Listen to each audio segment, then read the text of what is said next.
Salut Nicolas. Salut Aurel. Alors, première chose, avant toute chose, merci de nous recevoir chez toi. Bah, je t'en prie, bienvenue. Très beau local, bien placé. T'es où il faut à Paris. Et on a été épatés de voir ta déco et ce lieu qui retransmet bien l'univers Beaubleu. Donc, Écoute, félicitations. on essaye. Bah, merci. C'est un travail de tous les jours. Première question, qu'est-ce que tu portes? Écoute, une Jacob Co. Complication. À complication.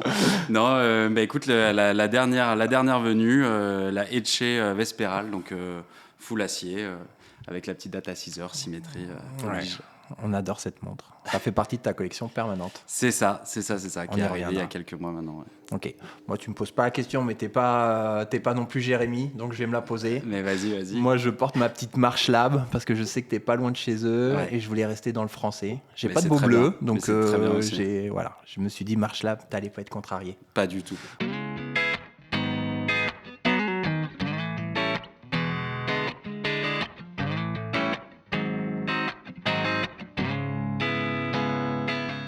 La première chose que j'ai envie de te demander, c'est quelle a été ta démarche pour créer Beaubleu, je veux dire intellectuellement, enfin où t'en étais dans les montres, pourquoi Beaubleu en fait? Pourquoi cette montre? Pourquoi ces aiguilles? Pourquoi ce design? Ouais. Bah écoute, heureusement qu'on a un peu de temps. Non, écoute, alors moi à la base, je suis designer automobile, et j'ai toujours été moi passionné par les montres. J'ai bossé un peu dans l'horlogerie après mes études, et au départ, j'avais pas du tout envie de créer une marque, peu importe que ce soit de montres ou d'autres choses d'ailleurs. Mais j'avais ce petit plaisir en me disant, cette petite volonté en me disant, allez, peut-être que je me ferai peut-être un jour une montre, un prototype fonctionnel, juste voilà, un beau petit cadeau pour moi. Plaisir perso. Ouais, plaisir perso, et voilà. Et puis, en fait, j'avais dessiné une montre pour mon diplôme. C'était mon projet de diplôme. Même si j'avais fait de l'automobile, j'avais fait une espèce de petite pirouette juste avant le diplôme, et j'avais voulu faire une montre. Et je me suis dit, j'avais fait cette montre-là, vas-y, je la ressors un peu des cartons, je vais revoir un peu ce qui s'est passé, et je vais m'atteler à regarder sur le cadran, etc. Et puis en plus, de manière assez classique, je dis, ok, je sors le dessin. À l'époque, je me disais, c'était super et tout, je revois le truc, c'est horrible. Donc je me dis, en fait, j'ai quand même dû faire des progrès en tant que designer, donc j'ai corrigé pas mal de choses, mais du coup, le boîtier, c'est aussi un peu ce qui est resté. Avec ses cornes évidées, ça c'était vraiment ce qu'il y avait un peu. Ça, on dirait un peu des prises d'air de voiture. Enfin, moi, je trouve qu'il y a quand même beaucoup d'automobiles dans la carrure de ta montre. Ouais, je surtout au début. Surtout au début, avec des lignes très racées, etc. Et donc je voulais garder cet esprit-là. Et puis, à un moment, forcément, on passe sur le cadran. Et là, je me dis un peu par réflexe, ok, aiguille droite, etc., etc. Et je vois la montre, en tout cas sur le papier, et je me dis, ouais, en fait, non. Même si ça serait juste pour moi, ça évoquait pas grand-chose. Je me suis dit, allez, on reprend un peu depuis tout le début. J'avais fait, moi, un mémoire sur le vide. Donc, c'est un truc très philosophique, avec plein de références. Et en fait, le cercle, c'est la forme la plus usitée pour concevoir un espace où gérer des proportions, par exemple, sur de la peinture classique, des choses comme ça. Et donc, comme l'espace est intimement lié au temps, je me suis dit, finalement, la pierre angulaire, ça va être un cercle. Et donc, on va utiliser ce cercle-là pour montrer l'heure. Et donc, sans même trop y croire, même s'il y avait toute cette démarche, etc., on peut se dire, ok, c'est amusant de réfléchir comme ça, mais on va voir ce qui se passe. Puis je fais bêtement 2 cercles sur le cadran. Et là, je vois que la montre, elle évoque un truc. J'arrivais même moi-même pas trop à comprendre quoi, mais je me dis, ok, elle parle, est-ce que c'est la course des planètes, est-ce que c'est qu'elle se croise, s'aligne, etc. Et je me dis, tiens, c'est fou, elle évoque quelque chose. Et puis à côté de ça, j'avais aussi un truc un peu critique en me disant, je me posais la question, ok, est-ce que avec cette montre qui parle, est-ce que finalement le petit projet perso deviendrait pas finalement une marque, ou en tout cas pas forcément une marque, mais en tout cas voilà, pouvoir le proposer aux gens, etc. Et puis ce qui m'a fait passer le pas, c'était de me dire, il y avait une critique qui était de dire, en fait, pas mal de montres, si on connaît pas du tout l'horlogerie, ça repose souvent, parfois souvent, sur le nom de la marque ou le logo. Et je m'étais dit, il faut que l'expérience, elle soit factuellement différente, parce que il y a des super marques qui font des super montres, mais pourquoi en ramener une autre encore sur le marché si finalement c'est pour faire des clins d'œil, des hommages ou je sais pas quoi sur l'autre horlogerie. Et je me dis, en fait, si je suis si critique, il faudrait que la montre, même sans logo, puisse être reconnue et que l'expérience soit factuellement différente pour quelqu'un qui connaît l'horlogerie et surtout pour quelqu'un qui connaît rien du tout. Ok. Et donc, c'était un peu cette critique-là. Et je me suis dit, bon, allez, on se lance. C'est ce qui s'est passé en 2017. Et là, l'idée, c'était vraiment de laisser presque aucune chance au projet. Je fais que des prototypes. Les gens peuvent précommander sur le site internet. Il n'y avait pas de Kickstarter ni quoi qu'est-ce. Et voilà. Et j'avais pas fait de com, j'avais rien fait. C'était bon. Ouais, t'as pas suivi les grands principes de non, pas je du tout. crée ma base, je fais mousser, j'envoie des mails. Ça c'est fait. Dis-toi, j'ai lancé en 3 mois et on a livré 4 mois plus tard. Donc c'est passé quasiment 7-8 mois entre le moment où je crée la boîte et au moment où je livre les premiers clients. Mais c'était complètement suicidaire. Mais en même temps, je m'étais dit, si le projet doit mourir, il faut qu'il meure tout de suite. Et s'il montre, il n'y a pas de succès, mais le minimum d'intérêt. Minimum d'intérêt, il faut que ce soit tout de suite. Si j'ai pas envie d'attendre 3, 4, 5 ans pour dire un jour mon temps viendra. Non, je le fais, je lui laisse aucune chance. Et si malgré tout, tu jettes le bébé dans la piscine et que si vraiment il respire de temps en temps, tu dis bon, ok, mérite de vivre, allez, on va lui mettre des brassards et puis on passera à autre chose ensuite. Et donc ça, c'était vraiment le début. Ouais. Mais moi, ce que j'aimerais savoir au-delà de ça, c'est est-ce que on dit souvent un produit né d'un besoin. Est-ce que tu te retrouvais pas, toi, en tant qu'amateur de montres, dans les montres qu'on te proposait à la vente ou que tu pouvais acheter, ou est-ce que non, tu voulais juste réinventer la montre de Nicolas? Non, je pense qu'il y a un peu des deux. Je trouvais qu'il y avait une homogénéité dans l'horloge et je me disais, ouais, ça me laissait un peu sur ma faim. En fait, je me posais la question, parce que moi, je suis passionné d'horlogerie, mais mon entourage ne l'est pas forcément. Et quand je pensais à dessiner une montre, etc., ou quand je disais que je dessinais pour d'autres marques, etc., les gens me disaient, mais pourquoi une montre aujourd'hui? On a l'heure sur son téléphone. Non. Alors, on a deux manières de voir les choses. Soit on la joue un peu prétentieux, moi je suis dans l'horloge, tu connais rien, allez, arrête avec ces remarques débiles ou je sais pas quoi. Ou on le prend au sérieux et on se dit, c'est vrai, l'accessibilité à cette donnée qui est l'heure, ton grille-pain maintenant il te donne l'heure, donc à partir de là, oui, l'accessibilité est plus vraiment un sujet. Et je m'étais dit, donc ouais, comme tu sais, l'horlogerie avant c'était un outil, puis après c'est devenu un bijou, et puis finalement, techniquement, apparemment, on n'a plus besoin de l'heure. Et je me dis, en fait, il manque peut-être une troisième étape. Et se limiter simplement au côté bijou, moi, je trouvais ça un peu réducteur. Et je me dis, si on faisait une montre où il y a une réelle expérience, de par les aiguilles, etc., de prendre le temps de regarder aussi, c'est une nouvelle démarche. Et je me dis, voilà, oui, on donne l'heure. Si ça peut être beau, c'est pas plus mal. Et si en plus on peut, entre guillemets, voyager ou se poser un peu des questions, c'est encore mieux. Et je me dis, l'horlogerie dans les années 2000, 2020, 2017, 2020, enfin voilà, est-ce que ce serait pas plus une horlogerie basée sur l'expérience que simplement récupérer une donnée ou un côté esthétique? C'est bien qu'il y ait tout, mais... On répond peut-être à la fameuse question qu'on a parlé en off. Est-ce que c'est une pièce horlogère design ou est-ce qu'un produit design horloger? Tu es en train de me dire que c'est plutôt de l'horlogerie avant tout et que le design, même s'il est très important dans ta création, tu as voulu faire une montre quand même. Ouais, parce que de toute manière, à la base, à la base, de toute manière, j'étais passionné par l'horlogerie. Mais voilà, je pense que je voulais ramener une autre facette. Il y a 1 milliard de facettes, on peut le regarder par la technique, l'artisanat, l'histoire d'une marque, son design, etc. Moi, je voulais peut-être plus amener de l'expérience, alors par le design, parce que c'est ma formation, que me dire, ok, je vais utiliser un produit et je vais juste y mettre, avec mon petit ego, ma patte, machin. Mais pour moi, ça fait 5 ans qu'on se connaît, qu'on travaille ensemble.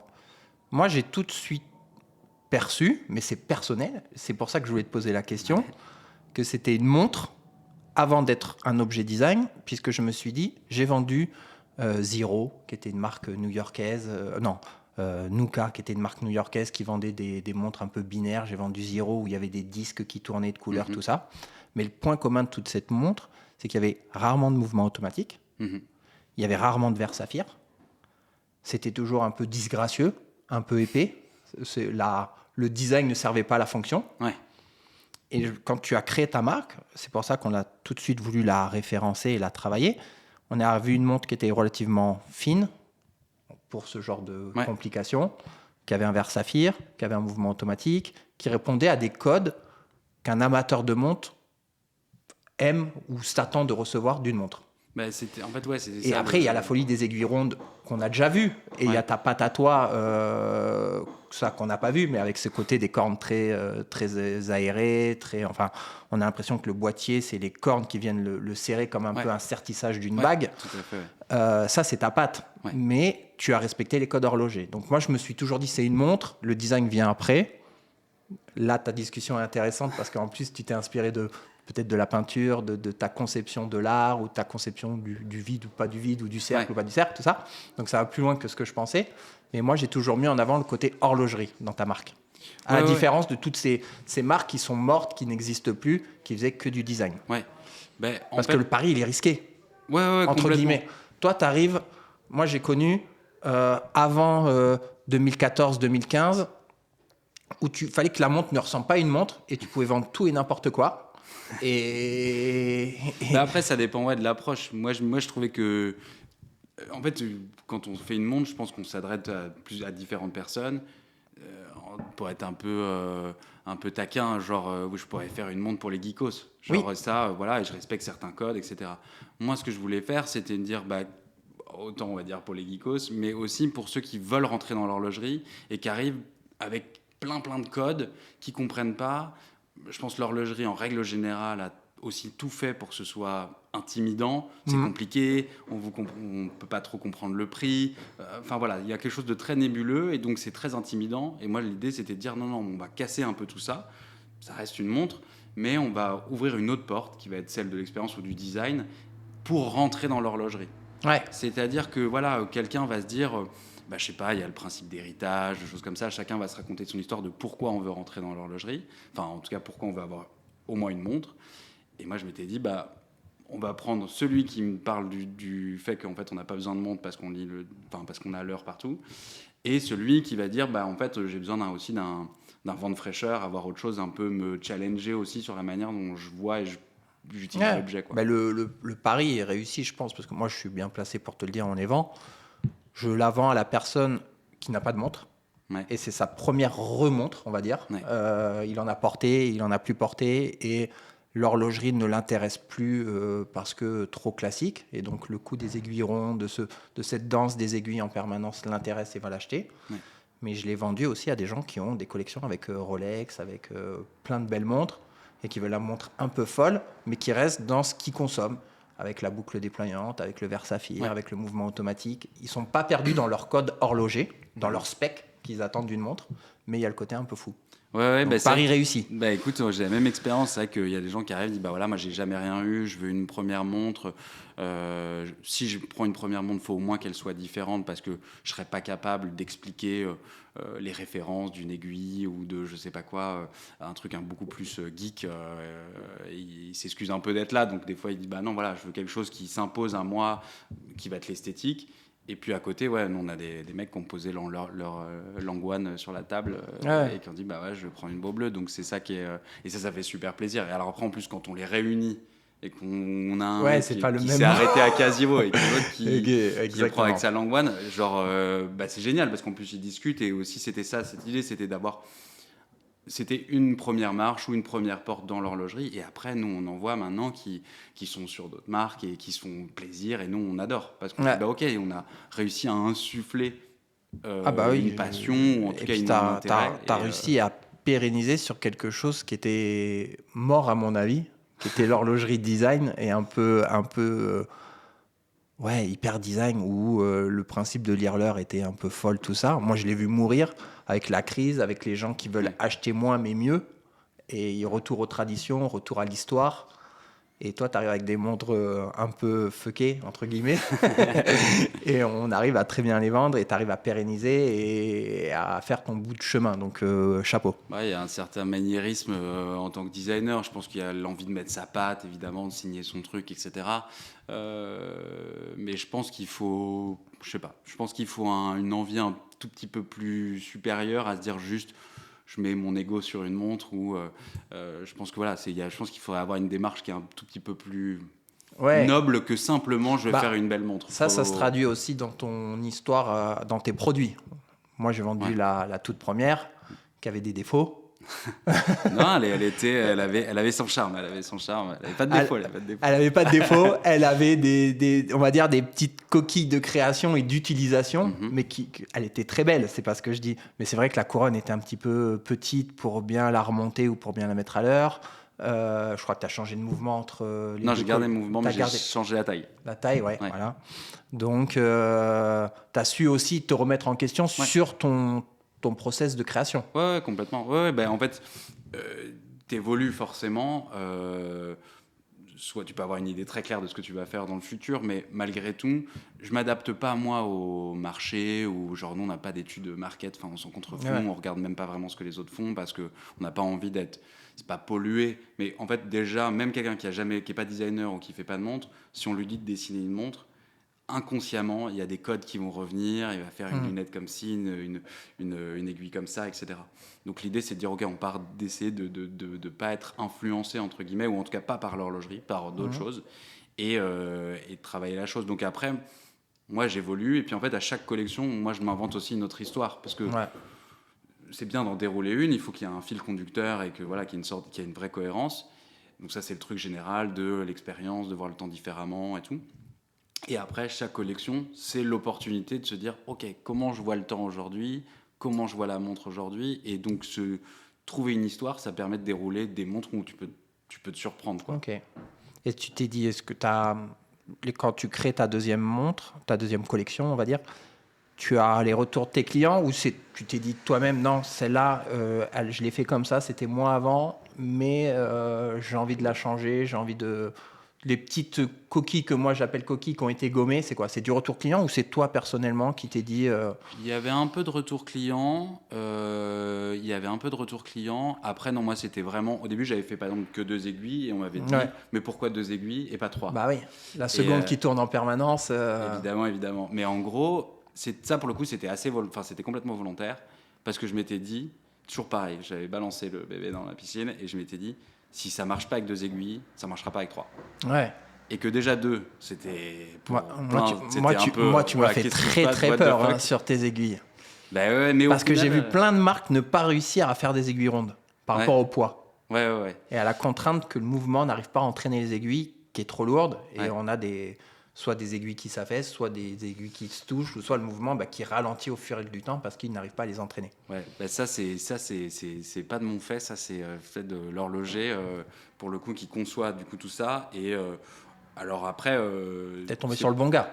Ouais, c'est pas facile, parce que en fait, nous on pense en arrivant avec un truc un peu différent, en disant ah ben voilà c'est cool, t'es artisan, on va te challenger un petit peu sur le truc, et toi c'est ce que tu demandes, parce que c'est pas de faire un truc que tu sais faire tout le temps. En fait, à un moment, si t'as choisi un métier, c'est pas forcément d'être que dans ta zone de confort. Enfin, c'est ce que je pensais.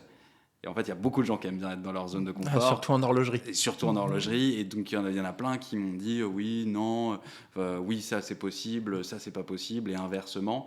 Et celui avec qui je bosse depuis maintenant, depuis le début, lui, il m'a dit tout est compliqué. Mais il me dit on va pouvoir le faire. Ouais. Et donc, c'était cette approche-là qui était intéressante, de se dire ok, pas de naïveté, pas de genre ok, ouais, je suis un fou, je vais pouvoir le faire. Non, c'est compliqué. Mais on va y aller, on va faire ça étape par étape.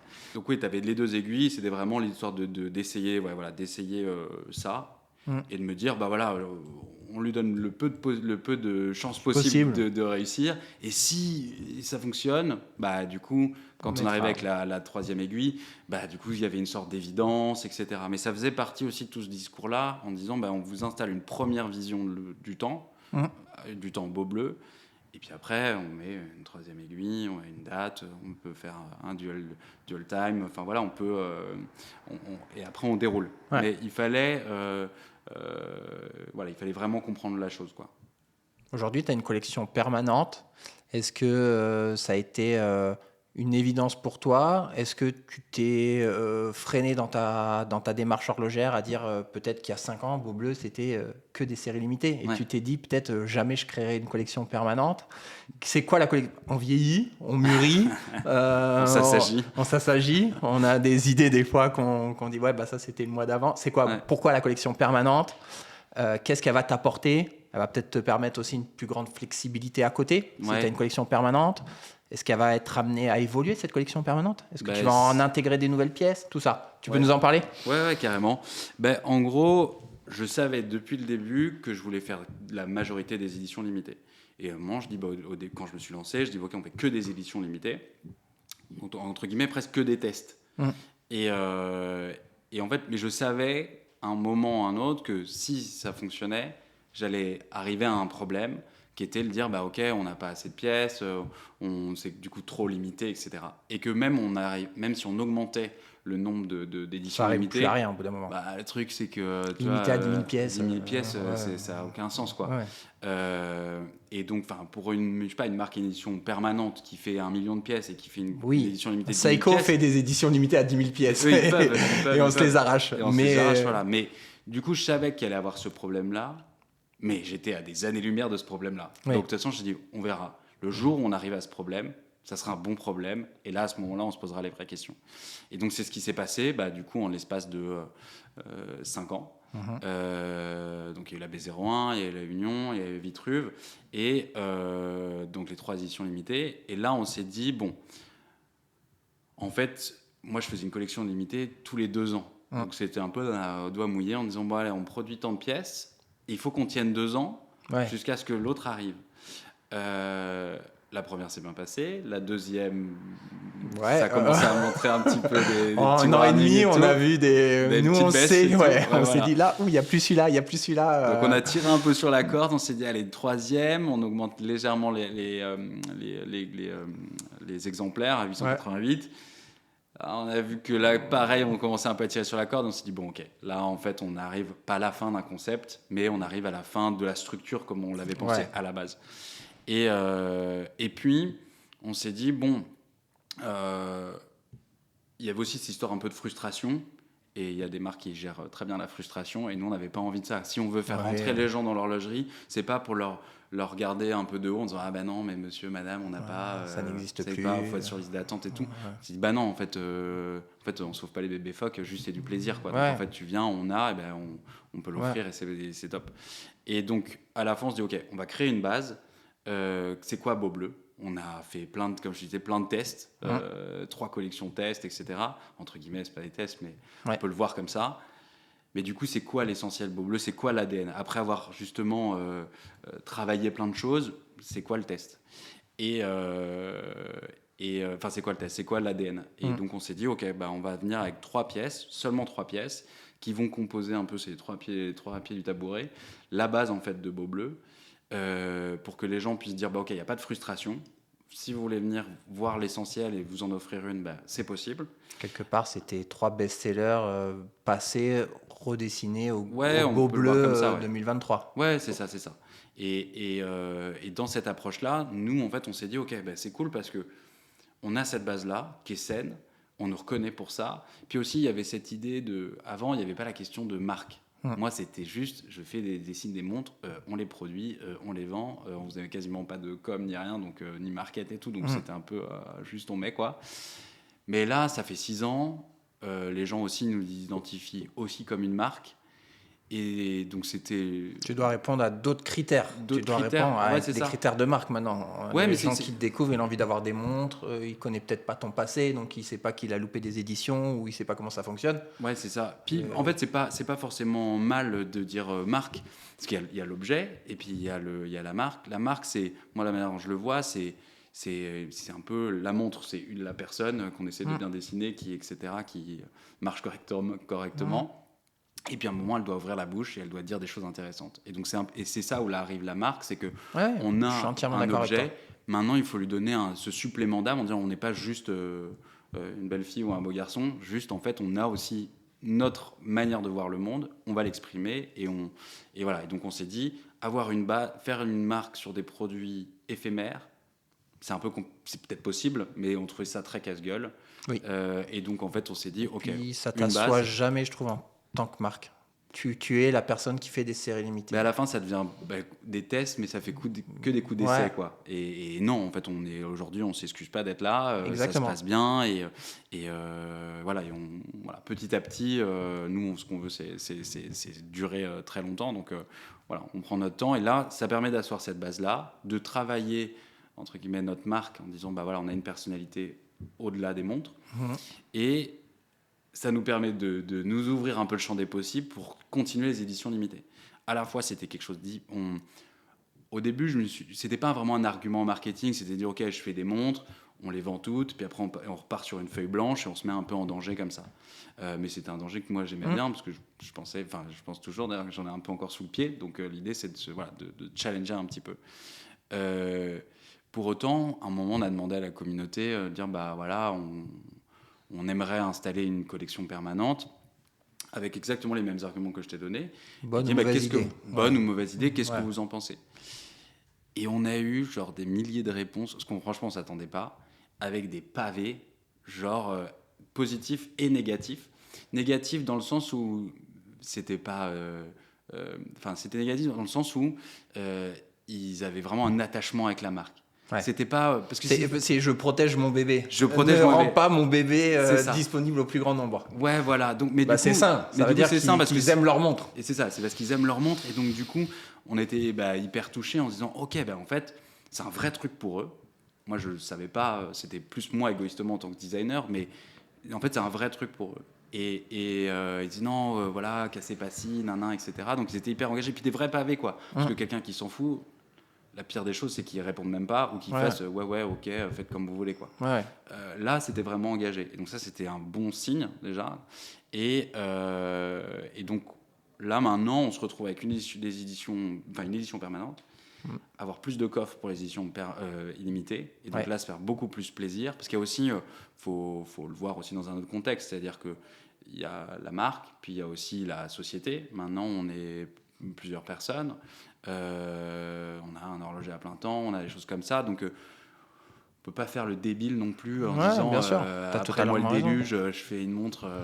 Et moi je trouve que c'est encore plus malin de se dire j'ai une collection permanente qui m'assoit du revenu et qui présente la marque à la personne qui va la découvrir. La marque c'est ça.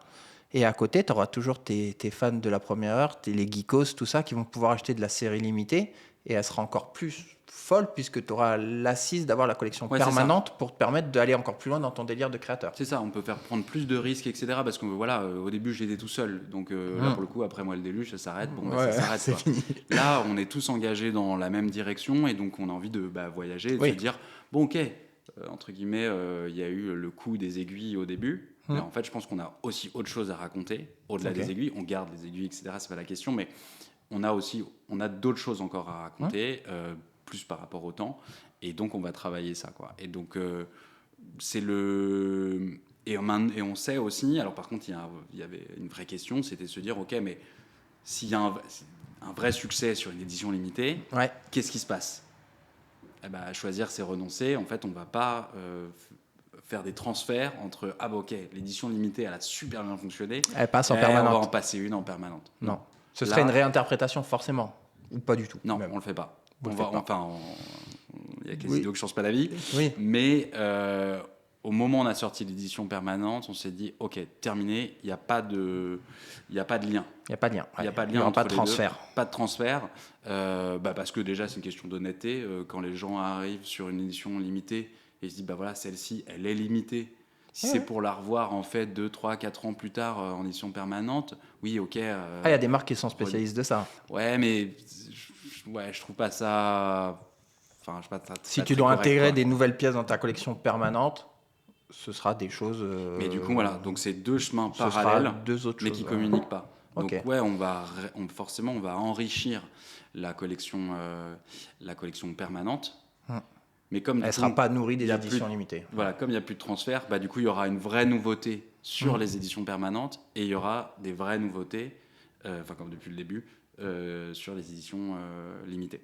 Okay. Donc, c'est deux choses. Alors après, ça va être un truc hyper frustrant de se dire, je sais pas, on a fait un best-seller de dingo. c'est la vie. C'est la vie, on a bien, on a bien joué, tant mieux, ça se passe bien. Voilà. Mais voilà, on s'excuse pas de là, donc je pense qu'on peut rejette les dés. Ouais, c'est ça. Et peut-être que ça va bien se passer aussi. Et voilà, puis c'est aussi ça, on parle d'aventure entre voilà, bah vas-y, l'aventure, tu te remontes les manches et t'y vas, quoi, tu vois. Moi, je voulais t'entendre sur une dernière chose, peut-être pour pas trop te prendre ton temps. Pour moi, tu as fait 2 choses qui étaient à contre-courant en 2017. Ouais.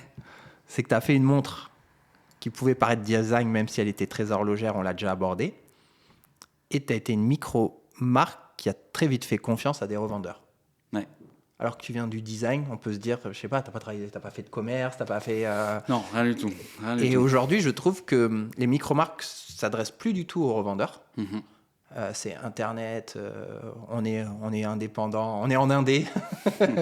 On prend le maximum de marge possible en vendant sur notre site ou en direct. Mm-hmm. Et les revendeurs sont un peu les parents pauvres de toute cette nouvelle horlogerie. Alors nous, on a fait le choix d'essayer de proposer cette nouvelle horlogerie. C'est pour ça que tu as été directement dans notre sélection. Mais on se confronte souvent à des gens, bah non, on ne fait pas en boutique, vous n'allez pas savoir parler de notre ADN, vous n'allez pas savoir le... Et un peu boulard et un peu je reste dans mon coin et je ne vous fais pas confiance, vous, petits horlogers. Enfin, et toi, dès le début, tu t'es dit, je vais prendre des horlogers, enfin des revendeurs. Ouais, je pense déjà dans l'horlogerie, il y a suffisamment de gens qui se prennent un peu pour Dieu le Père, donc, alors qu'en fait, on fait que des montres. Enfin, c'est génial, hein, mais c'est que des montres. Hein. C'est que des montres, quoi. Ouais. Donc, ce sentiment de hiérarchie, etc., moi, j'étais là, je m'en fous. Enfin, je veux dire, en fait, si je vends des montres et je fais des montres avec des passionnés, il y en a aussi chez les revendeurs. Et en fait, je comprends en fait la problématique de dire, c'est une des plus grosses problématiques, c'est comment on peut faire un partenariat avec un revendeur officiel qui va pouvoir insuffler la même passion. C'est une vraie question, mais une vraie question amène une vraie réponse. Donc en fait, il faut bien choisir, c'est-à-dire vraiment discuter, et puis aussi bien former, en fait, tout simplement. En fait, nous, on essaie d'instiguer justement cette passion à quelqu'un qui n'a jamais eu une montre. Et ben, à quelqu'un qui en vend, je vois pas pourquoi on n'arriverait pas à le faire. D'autres, ça serait même techniquement plus facile. Plus facile, ouais. Donc, et puis comme c'est un parti pris de prendre Beaubleu, ça veut dire que déjà il y a une démarche intellectuelle qui fait que, au-delà même commerciale, qui fait que ok, je suis à l'aise de parler du temps, de machin. Toi, tu t'es dit ma montre elle est un peu différente. Donc, si le revendeur vient me voir, c'est que déjà lui, il est peut-être différent dans son approche au temps, à la montre, à l'objet. Ouais, c'est ça. Donc déjà, de toute manière, c'est plus habité. Si c'est quelqu'un qui va juste lire les specs sur le site ou peu importe sur une brochure, c'est pas, en plus avec les aiguilles, on peut pas genre juste faire les specs sans dire oui il y a les aiguilles rondes puis c'est tout. Bah non, il y a le fait que la position des aiguilles raconte des choses différentes. Enfin voilà, il y a pas mal de trucs. Donc ça c'est une vraie question. Après, moi, la raison pour laquelle je suis parti là-dedans, c'est que c'est bien de faire des montres et de le vendre sur le site et on est très content de ça. Au début, enfin même toujours aujourd'hui, on a besoin aussi d'avoir une réalité.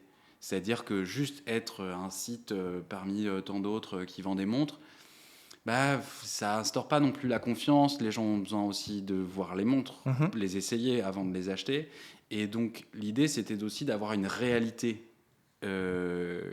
sur le terrain. Parce qu'en plus, à l'époque, nous, on n'avait pas de boutique. Comme tu as fait ici. Tes bureaux sont juste au-dessus de moi. Ouais. Ça, c'est un peu la consécration. Mais c'est vrai qu'au début, on n'avait pas de boutique. Ton premier retour, si tu n'as pas de boutique, c'est les revendeurs. Ouais, c'est ça. Et puis, c'était aussi un test. Comme en plus, on faisait pas de com, ni rien, ni que dalle. En fait, c'est tout le risque. On met les montres dans la vitrine et puis on te forme. Enfin, on te forme, voilà, on t'explique un peu comment nous, on a réfléchi, etc. Et puis après, on se barre. Ouais. Enfin, je veux dire, voilà. Et ça, toi, tu n'es plus là pour en parler. Et est-ce que quelqu'un va être capable de vendre ta montre ou de l'acheter? C'est ça, parce que c'est toujours pareil. Ah, ok, nous, sur notre site, machin, on le vend bien et tout. Mais celui qui vient sur ton site, il est venu sur ton site. Déjà, il n'est pas en concurrence avec d'autres montres à côté. Il n'est pas venu par hasard. Oui, voilà. Et donc, en fait, c'était le test de dire, ok, on met les montres en vitrine, on se barre. Est-ce que le gars va nous rappeler en disant qu'on en a vendu ou pas? C'est ça aussi le test. Parce qu'il faut que la montre... C'est aussi, ça revient à la première réflexion en disant s'il n'y a pas de logo, il n'y a pas de nom et qu'on ne l'achète pas pour ça, il faut l'acheter pour l'expérience. Et quelqu'un qui ne connaît pas et qui voit la montre dans la vitrine, il se dit ok, j'aime pas du tout ou j'adore, mais en tout cas ça me laisse pas indifférent. Ouais. Et donc du coup, en fait, racontez-moi en plus, etc., etc. Et donc ça a permis d'avoir une réalité. Il y avait aussi cette question aussi d'adoubement en disant, voilà, on n'est pas juste... parce que digital, tu as Amazon, tu as dropshipping, tu as Beaubleu, tu as plein de manières de faire de la vente sur Internet. Mais là, il fallait avoir ce supplément d'âme et de se dire, voilà, en plus, on se cache pas, on est là, à vous de les essayer, à vous de vous faire votre opinion, et puis si ça match, tant mieux. Tant mieux, ouais. Très bien. Et l'année 2024 de Beaubleu, c'est quoi ? C'est comme toutes les années, facile, long fleuve tranquille, voilà, les doigts de pied en éventail. Non, justement, là, alors déjà, l'équipe a énormément grandi, donc ça, c'est génial parce que c'est pas tout seul avec sa petite pochette. T'arrêtes les semaines de 70 heures. Ouais, voilà, livrer les colis, machin. Enfin bon, il y avait aussi forcément un côté très opérationnel et là, j'ai réussi beaucoup de chance surtout, à constituer une équipe qui à la fois s'entend super bien, bosse super bien et en fait on partage en tout cas la même vision sur le long terme, donc ça c'est génial. Donc l'édition limitée, pareil, ça permet d'asseoir. L'édition permanente, ça permet d'asseoir. Et ensuite, là, 2024, nouvelle collection limitée. Donc là, on est en plein dedans, prototypage et tout, parce que c'est très ambitieux techniquement à réaliser. Donc on prend pas l'horloger veut pas prendre, ce qui est normal, pas prendre de risque, donc on fait étape par étape. On refait un peu les gammes pour être sûr de chaque étape. Et donc là, l'idée c'est de se faire beaucoup plus plaisir, enfin entre guillemets, on se fait plaisir à chaque fois, mais là en tout cas voilà, plus d'audace. Et ça permet de se dire voilà, on instigue maintenant une vraie volonté, on n'est plus à faire des tests, maintenant on se fait plaisir. On est en confiance et voilà. Rien n'est jamais écrit, mais est-ce que tu te dis quelque part dans ta tête, j'ai envie de balayer les grandes familles des montres ou pas ? Est-ce que tu as envie d'avoir une plongeuse Beaubleu ? Est-ce que tu as envie d'avoir un chronomètre Beaubleu ? Ou est-ce que tu t'en fous ? Je m'en fous. Et tu as un truc dans ta tête et tu dis non, la prochaine Beaubleu ce sera simplement ça et elle coche rien du tout, mais c'est Beaubleu. Eh les deux, en général. En gros, à la fois, il y a, pour être tout à fait honnête, il y a à la fois des contraintes, c'est-à-dire faire un chrono, par exemple. Ça, je sais qu'on ne fera jamais. Parce que on amène une autre manière de voir le temps plus comme un instant, pas comme un moment, pas comme genre 1 minute 60 secondes. Donc revenir à une idée très normative, calculer, exclure du temps, il y en a qui le font très bien, nous c'est pas nous. Oui, c'est pas vous. Puis avoir les mimiques des aiguilles qui tournent à 20 à l'heure, franchement je vois pas l'intérêt quoi. Donc à la fois il y en a vraiment que je balaye, d'autres où je me dis franchement, moi j'ai toujours aimé cet art un peu du twist, de changer les aiguilles, ça va de soi que c'est aiguille droite, en vrai non, on va faire ça différemment. Ça va de soi que les cornes ça doit être fait comme ça, en vrai on va le faire différemment. Donc moi, j'aime bien twister vraiment le truc en disant reconsidérer ce qu'on a l'habitude de voir ou l'habitude d'utiliser. Donc, une plongeuse, pourquoi pas, ou autre chose. Mais moi, ce qui m'intéresse vraiment, c'est de me dire, et si on faisait des complications Beaubleu ? Complications liées au mouvement ou pas liées au mouvement, mais en tout cas des innovations, on va parler ça très, très largement, en disant, une innovation horlogère, mais du coup Beaubleu. Voir le temps un peu différemment. Je verrais bien une Beaubleu 24 heures, tu vois, avec ses aiguilles qui tournent qu'une fois, le cycle de la journée. Ça pourrait être des choses comme ça, des choses où... Un peu plus poétique. Ouais, voilà, plus lié à l'expérience. Pour pas parler par exemple que de Beaubleu, mais tu vois, la Reverso par exemple de Gégère, il y a une complication qui est poétique ou pas, mais qui est une complication qui sort un petit peu de simplement tu pourrais t'éclater sur la twister, etc. Voilà. Alors moi je vais pas le faire. Bien sûr, mais c'est à eux de toute façon. Mais ça c'est ça qui m'intéresse. C'est de découvrir un autre usage. Alors ils le font en tournant le boîtier, mais voilà, ça peut être un autre usage sur comment on lit, voilà. Bien sûr. Du coup c'est des complications à la Beaubleu, quoi. Donc on pourrait dire qu'on a un catalogue c'est à la tête de designer. on a fait la date, on a fait un GMT, et suivre un truc. Et puis en fait, la finance, ça serait qu'un exercice stylistique en disant bon voilà, j'ai mon catalogue, alors chrono, plongeuse. Non, mais c'est là où vous avez réussi à être hybride, je vais dire, et vous inscrire dans le temps avec votre signature Beau Bleu. C'est la montre un peu différente, mais qui est horlogère pour moi. Moi, ce sera ça qui va rester en moi, tu vois. Ouais, c'est l'expérience différente, c'est-à-dire qu'on a une vraie montre qui correspond à des codes, voilà. Et tu as tout intérêt à pas balayer les grandes complications et à rester Beau Bleu. Non, je ne pose pas d'un revers de main, c'est juste, je me dis, et si on en faisait d'autres, par exemple, parce que c'est vrai qu'aujourd'hui, des nouvelles complications, il n'y en a pas. En fait, on pousse le truc en disant, bon, il y a la complication du tourbillon. Bon, on va en mettre 10 tourbillons dedans. Mais ça reste un tourbillon qu'on multiplie. Bien sûr. Alors, il y a des complexités derrière. Mais tu as tout à fait raison. Voilà. Donc, d'autres échelles de calcul, d'autres manières de voir le truc. Enfin, voilà, ça peut être des choses... c'est ça qui m'intéresse. Bon, le temps file. Ouais. Tu as une boutique à ouvrir.